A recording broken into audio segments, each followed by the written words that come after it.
inicio mi carrera alrededor de, no sé, quinto cuatrimestre. Un médico se acerca y me dice: ¿qué estás haciendo aquí perdiendo el tiempo? Tráeme tus papeles y mañana vuelves a entrar a medicina. Fue una noche de mucha lucha personal, de mucha crisis, pero estoy convencida que el universo te lleva a cruzar puertas, y definitivamente medicina no era la mía. Me costó mucho trabajo entenderlo así. Tomé la decisión de continuar con la carrera de psicología, de la cual pues ya había empezado a enamorarme. Es una ciencia en muchos sentidos que te obliga y que te da mucha responsabilidad, y es así como concluyo la carrera de psicología. Un año antes de terminar la carrera empiezo a dar mis prácticas en aquel entonces el Centro de Menores Infractores, y pues ahí me dan la oportunidad. Me dicen: ¿qué te parece si te vienes a trabajar con nosotros? Yo encantada, fascinada, no podía creer esa oportunidad que se me estaba abriendo. Nunca me imaginé que iba a trabajar en el ámbito del penitenciario, pero bueno, se me fue llevando de esa manera, y pues afortunadamente cuando concluí la carrera pues ya tenía trabajo como psicóloga de hoy el Centro de Diagnóstico para Adolescentes. Posteriormente ahí me comisionan a penitenciaría, que fue toda otra experiencia. Aunque hablamos de la modificación de la conducta antisocial o de la conducta desadaptada o desviada, pues es un esquema totalmente diferente de diagnóstico, de tratamiento, y pues obviamente la cuestión de la readaptación se vuelve todo un reto, ¿no? Y pues luego de estar unos años en el Cerezo de la Mesa como psicóloga adscrita, aclaro, tuve la oportunidad. Porque ya me había preocupado cuando dijiste estuve en el Cerezo. Dije, esta parte no me la sabía. Tengo que clarificar siempre eso, ¿no? Sí, claro. Por ahí pues se me abre un espacio nuevamente dentro de la secretaría, pero ya en la otra subsecretaría, que es del sistema de seguridad, y me voy a un área de prevención del delito. Okay. Entonces pues ahí paso unos años también en diferentes áreas, coordinando pues áreas orientadas hacia la prevención y la participación ciudadana. Pero qué interesante, porque finalmente el abordaje que le puedes dar desde diferentes perspectivas en el tema de la prevención del delito, en el tema de la reinserción social, y por supuesto también en el tema que involucra todos los factores externos o internos que se puedan analizar en el comportamiento de los adolescentes, ¿no? O sea, a mí me parece que en esa ruta que tienes es muy enriquecedora en cuanto al conocimiento y en cuanto a la experiencia que adquieres. ¿Cómo te sentiste en esos cambios, y sobre todo cuáles anécdotas recuerdas tú que quedaron muy marcadas en el desarrollo de tu trabajo? Bueno, pues creo que una de las anécdotas que he compartido ya con algunos de ustedes, creo que una que me llamó mucho la atención estando en el Centro de Menores Infractores fue la de un joven que estaba por una infracción menor y que él provenía de otra entidad. Alrededor aproximadamente de unos 15 años tenía este jovencito, y en ese tiempo casualmente yo estaba en el turno, cubriendo el turno de la tarde, y pues se da otra dinámica. Me manda a llamar, en este caso el comandante, y me dice: licenciado, ocupamos que nos acompañes, hay una situación, no sabemos cómo abordarla. Y de repente me encuentro con este chico delgado de 15 años, en una mirada perdida, con todo un grupo de reacción inmediata. O sea, que parecía como este joven de 15 años tiene toda esta revolución, ¿verdad? Y piden, en este caso, mi asistencia. Entonces solicito que lo pasen a mi oficina. El comandante me dice que no me puedo dejar a solas con él, que eso es pues, obviamente súper raro porque pues uno trabaja con el adolescente, no hay un custodio como tal que esté cuidando o esté en el espacio de las oficinas. Claro. Me asignan el custodio, me solicitan que deje la puerta abierta porque consideran que el grado de peligrosidad del interno Sí. es muy alto, y empiezo a tener un diálogo con él, empiezo a cuestionarle si sabe por qué está ahí, cuál fue la situación que se presentó, etcétera. Y este joven empieza a platicar, empieza a relajarse, empieza a hablarme un poco de su historia de vida, de cómo era su familia, etcétera.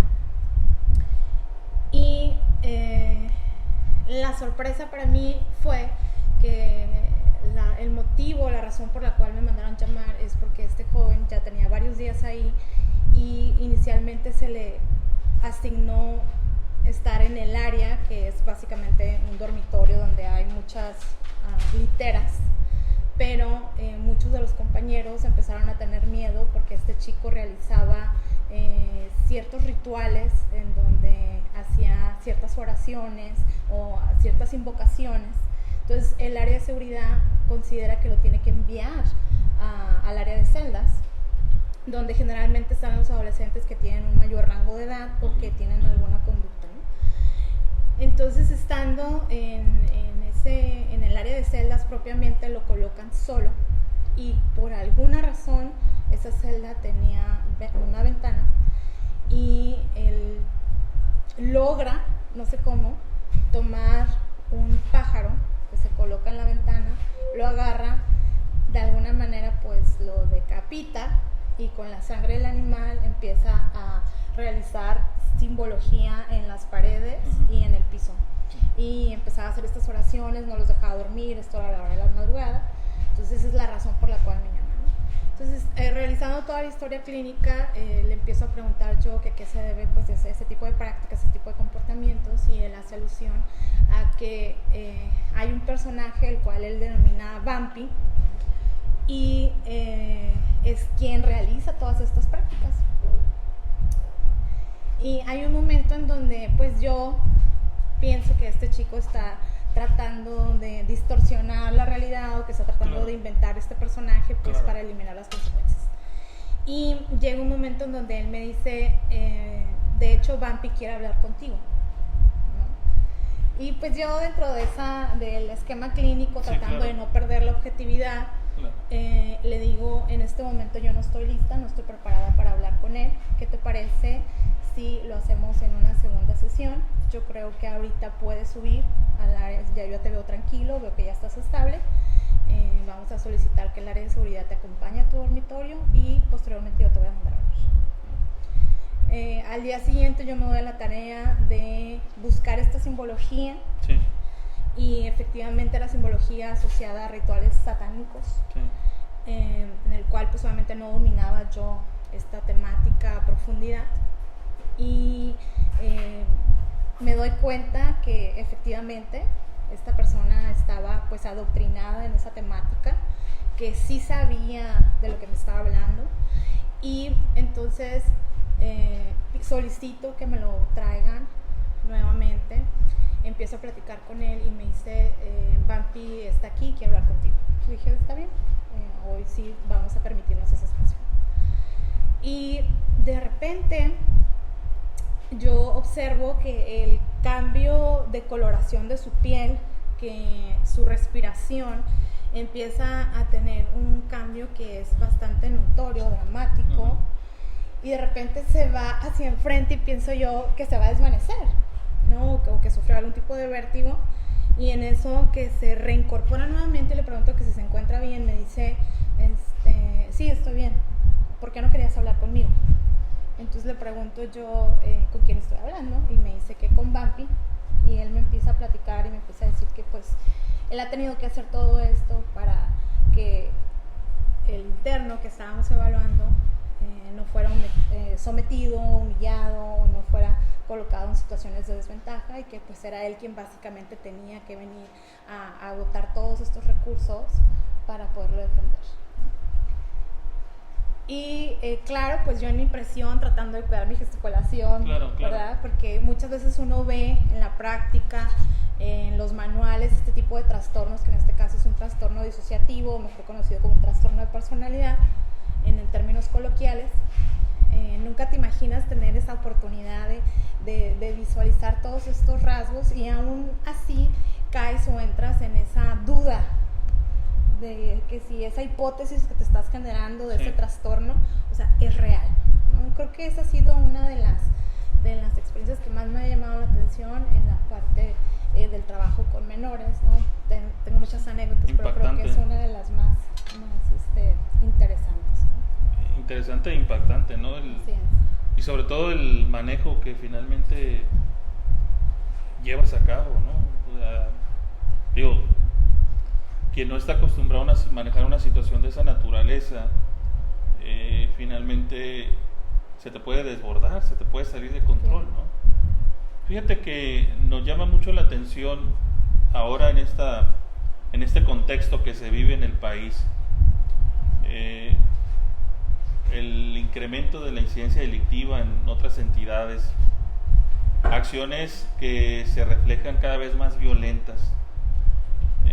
Algunos especialistas le apuestan a que el criminal nace, otros apuestan a que el criminal se hace.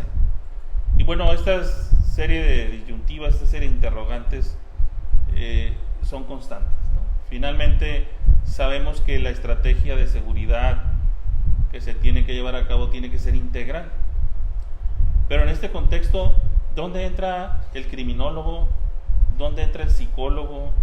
¿Puede incursionar? ¿Puede contribuir de alguna forma a la solución de este tipo de problemas tan graves para el país? Claro, yo creo que como especialista dentro del área de la salud tenemos que hablar de este trabajo multidisciplinario, en donde no podemos invadir esferas de acción y sobre todo de especialización. Si partimos de la premisa de que el ser humano es un ente biopsicosocial, pues el tratamiento que se debe de generar alrededor de él pues debe ser multidisciplinario, y cada ciencia tiene un valor dentro de este proceso, llámese readaptación si es en la cuestión de la modificación de la conducta, o rehabilitación si fuese alguna otra conducta que no haga referencia a una conducta antisocial.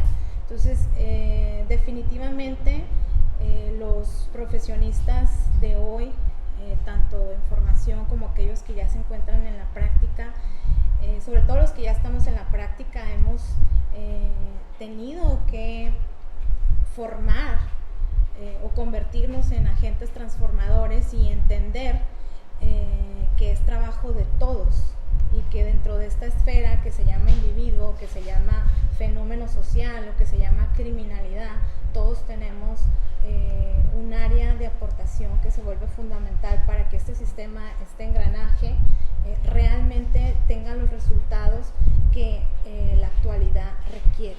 Claro. ¿Sí? Entonces, de entrada, hemos tenido que aprender como profesionistas a respetar al otro, a contribuir al trabajo del otro y a dominar el ego profesional. Fíjate que algunos seguidores de la página están haciendo ahí algunos comentarios interesantes, otros te mandan saludos, seguramente algunos universitarios que quieren que los exentes de su calificación, dicen que ahí están muy al pendiente. El próximo 2 de agosto tienes una participación en un encuentro académico forense que va a llevar a cabo la Xochicalco, la Universidad Xochicalco, Campus Tijuana, y creo que vas a abordar el tema sobre la criminogénesis. Entonces, no sé si en ese tenor de ideas pudieras adelantarnos algo, platicar algo que va a pasar ahí, qué se va a abordar para quienes estén interesados, por ejemplo, en asistir. Bueno, la idea de abordar este tipo de tópicos es básicamente hacer un cambio de paradigma de cómo abordamos el esquema de la criminogénesis, entendiendo la criminogénesis como el origen de la gestación de la conducta antisocial.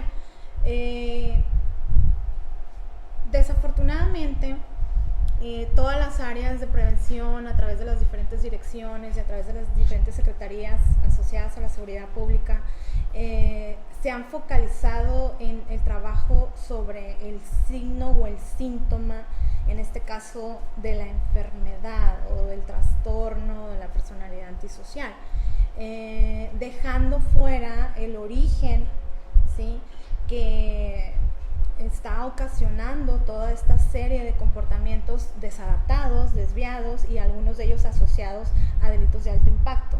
Entonces, la intención de participar en este congreso es poner en perspectiva que no solamente somos el resultado de la suma de nuestras experiencias de vida, hablando de un inconsciente personal, sino que somos el resultado de la suma de un inconsciente colectivo en donde aprendemos patrones de comportamiento que se retransmiten generacionalmente y esos se van reforzando dentro de nuestro núcleo familiar a través del modelo de crianza, y eso va generando que nosotros adoptemos actitudes, comportamientos, hábitos y costumbres que nos pueden llevar a colocarnos en riesgo de caer en un comportamiento desadaptado o desviado, ¿no? Entonces, la intención es compartirles desde esa perspectiva cómo impacta la psicología del mexicano en cuanto a las desventajas que esto nos trae, ¿no? Y cómo cómo somos la fusión de tres esquemas. Por un lado, esa herencia social de nuestras culturas prehispánicas que hablan de nuestro origen como raza, pero también, por otro lado, del efecto nocivo, devastador que generó la colonización a través de la corona española. Y por último, este esquema donde ese tinte anglosajón, ¿verdad?, o esta transculturización que hacemos de Estados Unidos tiene un impacto en nuestra idiosincrasia como mexicano. Y partiendo de esos esquemas vamos a trabajar el aspecto cultural, social en la conducta humana. Pues muy interesante. Seguramente yo tengo información que hasta este momento, hasta el día de hoy a las 11 de la mañana había 125 personas registradas en este primer encuentro. Va a ser muy enriquecedor para los maestros, para los académicos, para los universitarios y todo aquel especialista que asista y participe a un encuentro totalmente gratuito que está organizando la Escuela de Criminalística de la Universidad de Xochicalco en coordinación con la Sociedad de Ciencias Forenses, y donde, bueno, todos nos estamos sumando como organizaciones de la sociedad civil, como instituciones, y creo que es una interesante sinergia que se debe de respaldar. Yo quiero ya terminar el segmento, no sin antes agradecerte la participación, la presencia, pero quisiera pedirte, aprovechando de tu experiencia en el tema de la prevención del delito, algún mensaje para la sociedad en este momento en el que pues ya no sabes para dónde voltear.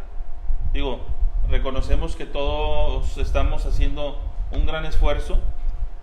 Algunos dicen que todo surge desde la casa, otros dicen que son las escuelas, y empezamos a repartir culpas en el tema de la prevención del delito. ¿Algún mensaje, alguna recomendación? Bueno, yo creo que el mensaje es que no podemos hablar de prevención sin este binomio de sociedad y gobierno, en donde la participación ciudadana representa el éxito o el fracaso de cualquier programa preventivo que busque implementarse. Hablar de la apatía ciudadana, porque lo tenemos que decir, nos hemos desensibilizado, nos hemos vuelto apáticos, indiferentes. Mientras no afecte mi esfera o la de mis seres queridos, no veo, no escucho, me volteo o simplemente no me interesa.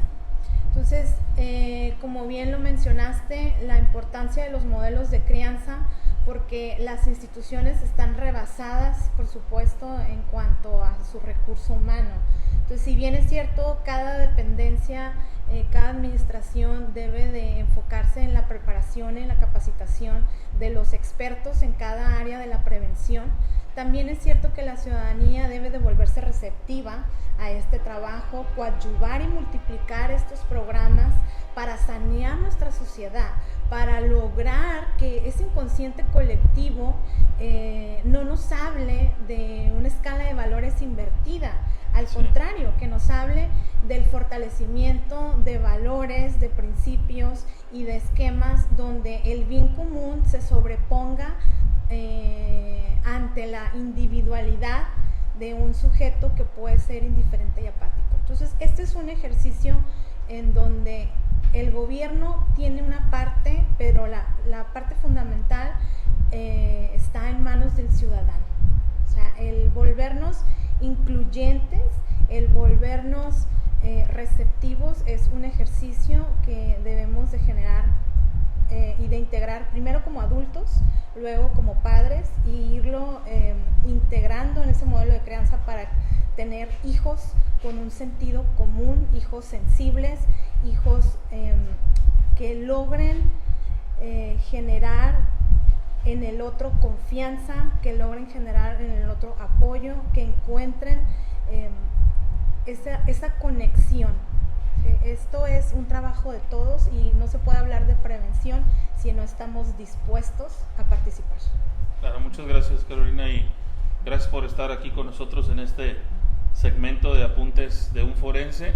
Agradecemos a la Sociedad de Ciencias Forenses en Baja California el apoyo que nos da, las instalaciones que nos facilita, y por supuesto, Carito, gracias por venir el día de hoy, por acompañarnos en este segmento todos los días jueves.